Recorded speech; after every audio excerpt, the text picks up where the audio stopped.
जिसके चरणों में इनके नेता जाकर के उसका प्रवचन सुनते हैं, वो कन्विक्टेड रेपिस्ट उसको बार बार हर तीसरे महीने पैरोल पर लाते हैं और उससे प्रचार करवाने का काम करते हैं। नो, मैं किसी का नाम नहीं लेना चाहता प्लीज, लेकिन मतलब इनका आप देखिए सभापति महोदय, इनका क्या क्या इनका आचरण है। आप बेटी बचाओ बेटी पढ़ाओ की बात करेंगे, सबने देखा कि गुजरात चुनाव से पहले कैसे बिल्किस बानो के रेपिस्ट को जो है गुजरात की सरकार ने छोड़ा। ये बेटी बचाओ बेटी पढ़ाओ ये है क्या?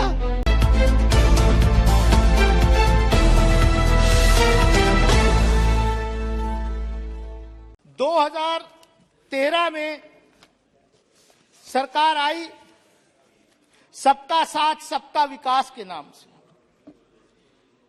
2019 में सबका साथ सबका विकास और सबका विश्वास बढ़ गया।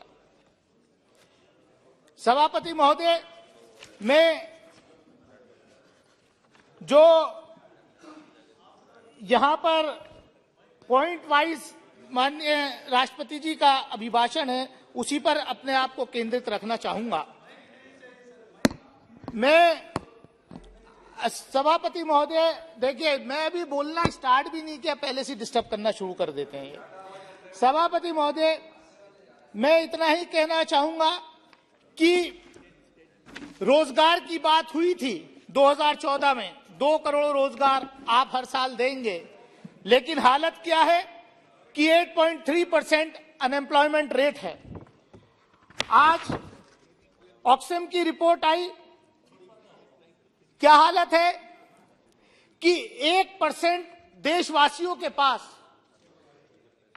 40.5% से ज्यादा इस देश की वेल्थ है। आपका नारा सबका साथ सबका विकास है, लेकिन विकास सिर्फ अडानी का है इस देश में और किसी का नहीं हो रहा। सभापति महोदय, बहुत सारी विकास की बात हुई, मैं तो सिर्फ इतना कहना चाहता हूं, किसानों की बात बहुत जोर शोर से हुई कि हमने किसानों को 11 करोड़ किसानों को जो है किसान सम्मान निधि से नवाज दिया। सभापति महोदय, मैं जिस प्रदेश से आता हूं उत्तर प्रदेश, और जिस बेल्ट से आता हूं पश्चिमी उत्तर प्रदेश के अंदर लगभग 27 लाख हेक्टेयर भूमि पर किसान गन्ना पैदा करते हैं। करीब 40 लाख परिवार उससे जुड़े हुए हैं, लेकिन हालत क्या है कि आज भी हजारों करोड़ रुपए गन्ना किसानों का बकाया चीनी मिलों पर है। और तो और सभापति महोदय, अभी मेरे से यहां पहले भारत जोड़ो यात्रा करने वाले राहुल गांधी जी बोल रहे थे, उन्होंने बड़े विस्तार से अडानी जी के बारे में और सरकार के बारे में बताया। मैं कहना चाहता हूं, किसानों की बात करती है सरकार, लेकिन उत्तर प्रदेश के अंदर इन्हीं की सरकार है। गन्ने का सीजन अक्टूबर में शुरू हो गया, हम फरवरी में हैं, अगले 1.5 महीने में खत्म हो जाएगा। गन्ना चीनी मिलों पर चला गया, लेकिन अभी तक गन्ने का भाव रेट तय नहीं किया सरकार ने कि किस दाम से किसानों का गन्ना खरीदा जाएगा। ये किसानों की बात करते हैं। उत्तर प्रदेश सरकार ने अभी तक नोटिफाई नहीं किया है कि गन्ना किस भाव खरीदा जाएगा, और हजारों करोड़ रुपए चीनी मिलों पर बकाया है। सभापति महोदय, बेटी बचाओ बेटी पढ़ाओ बड़ी जोर का नारा इस सरकार ने दिया, और बेटी बचाओ बेटी पढ़ाओ में क्या कर रहे हैं, इनकी सोच देखिए सभापति महोदय।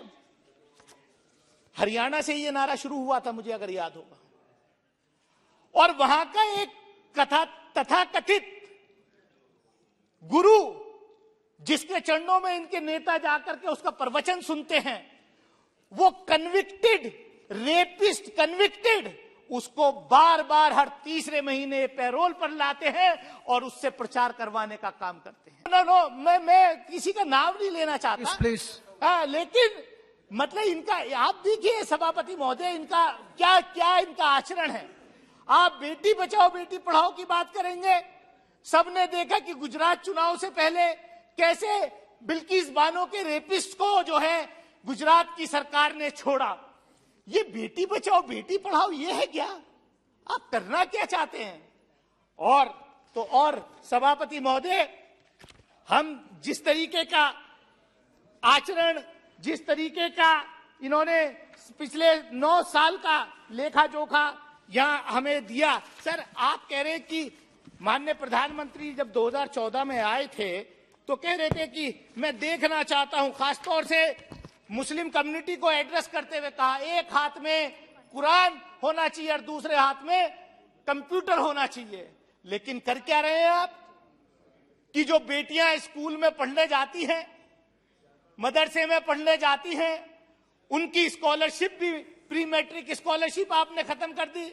जो पीएचडी एमफिल करना चाहते हैं, मौलाना आजाद नेशनल फेलोशिप आपने खत्म कर दी। देश के 90 जिलों में संचालित मदरसा आधुनिकीकरण योजना के लिए इस जो अभी बजट आया उसमें मात्र 10 करोड़ जो का प्रावधान किया, जबकि देश भर के इन अध्यापकों के 5.5 साल का केंद्र अन्य सरकार पर शेष है जो लगभग 500 करोड़ रुपए है। इस तरीके से आप जो है बेटी बचाओ बेटी पढ़ाओ चलाएंगे।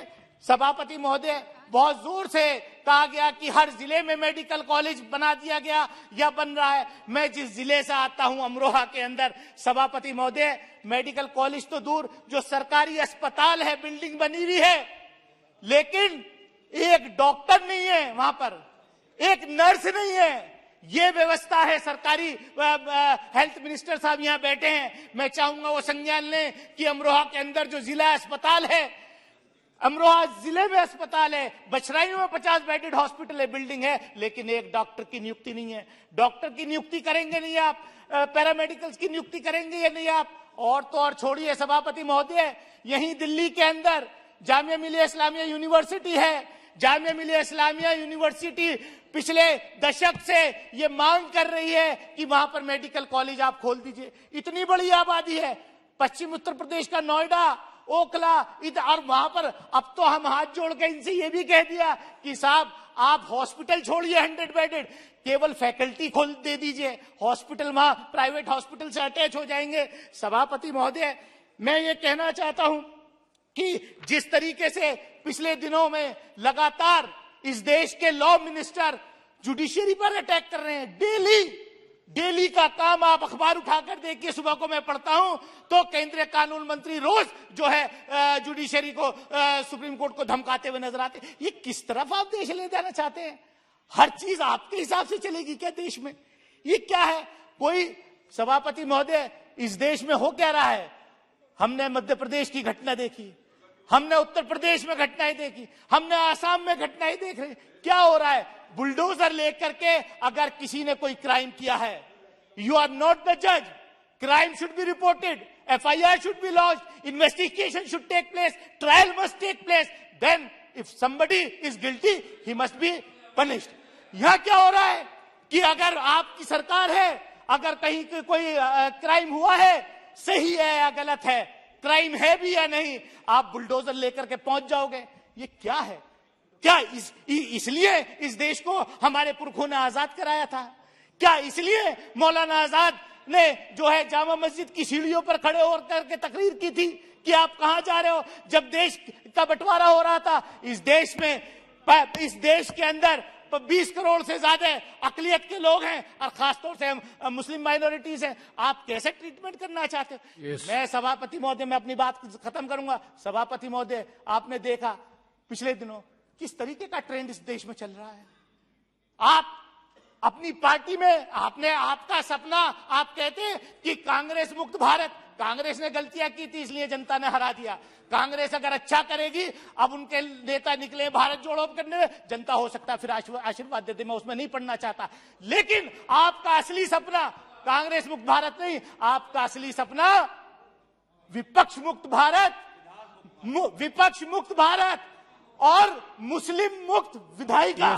ये आपने अपने अंदर कर लिया है, ये यहां भी हो रहा है। सभापति महोदय, मैं 2019 में चुन के आया अमरोहा से, मेरे साथ यहां 2 कुलीग बैठते थे, एक रामपुर रिप्रेजेंट करते थे, एक लक्षद्वीप रिप्रेजेंट करते थे। मैं समाप्त की ओर आ रहा हूं। मैं वहीं आ रहा हूं कि किस तरीके से लेजिस्लेचर में इस देश के अकलियतों को, खासतौर से मुस्लिम माइनॉरिटीज को डिनाई किया जाए। तो कोई केस हुआ, चुनाव का केस हुआ, उसमें बहुत स्पीड से कन्विक्शन करा दिया। आजम खान साहब यहां नहीं रहे, इस सदन के सदस्य हैं। लक्षद्वीप के फैजल साहब थे, उनका कोई केस चल रहा था, उसमें कन्विक्शन हो गया, आप वो सदस्य नहीं रहे। और सबसे गंभीर बात जो मैं कहने जा रहा हूं, आज ही जिस तरीके से कानून मंत्रालय कोर्ट को धमका रहा है और जिस तरीके से जुडिशरी में आज मद्रास हाई कोर्ट में कोई शपथ हुई, अगर इस तरीके के जजेस का रिकमेंडेशन होगा, इस तरीके के जो हेट स्पीच करने वाले वो क्या न्याय देंगे? सभापति महोदय, I am concluding in 30 seconds. Don't make any comments against the judiciary. It is not fair.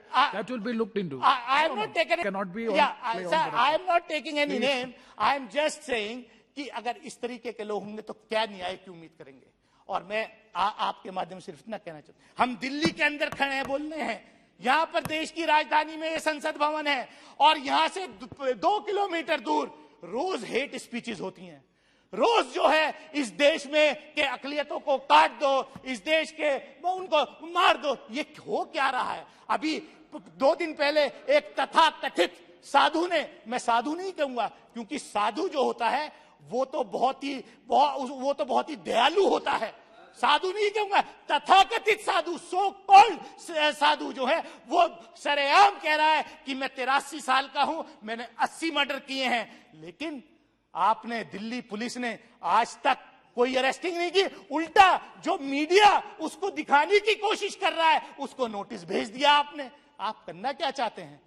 Way undeclared emergency इस देश में आपने लागू कर रखी है। Yes. सभापति महोदय, मैं ज्यादा कुछ ना कहते हुए मैं आपके माध्यम से सिर्फ यही कहूंगा कि देखिए, ये देश सबका है, ये देश मिली जुली संस्कृति का देश है। इस देश का ताना बाना सब लोगों ने, हिंदू, मुस्लिम, सिख, ईसाई, बौद्ध, जैन, पारसी, सब ने मिलजुल करके इस देश का ताना बाना बुना है। इस देश के ताने बाने को मत तोड़िए, खुदा के वास्ते मैं हाथ जोड़ करके अपील करता हूं लोगों को, आप इस तरीके से टेरराइज मत कीजिए। एक इतनी बड़े सेक्शन को आप 2nd ग्रेड सिटीजन नहीं बना सकते। हमारे पुरखों ने कुर्बानियां दी है इस देश की आजादी की लड़ने के लिए, हमारे पुरखों ने इस देश को आजाद कराया है। आप लोगों का इतिहास कहीं नहीं था, आप सिर्फ इतिहास बदलने का काम कर रहे हैं। आप मुगल घाट का नाम बदलोगे, आप किसी बिल्डिंग का नाम बदलोगे, आप किसी सड़क का नाम बदलोगे, क्योंकि आपका अपना कोई इतिहास नहीं है, इसलिए आप दूसरों के इतिहास को भी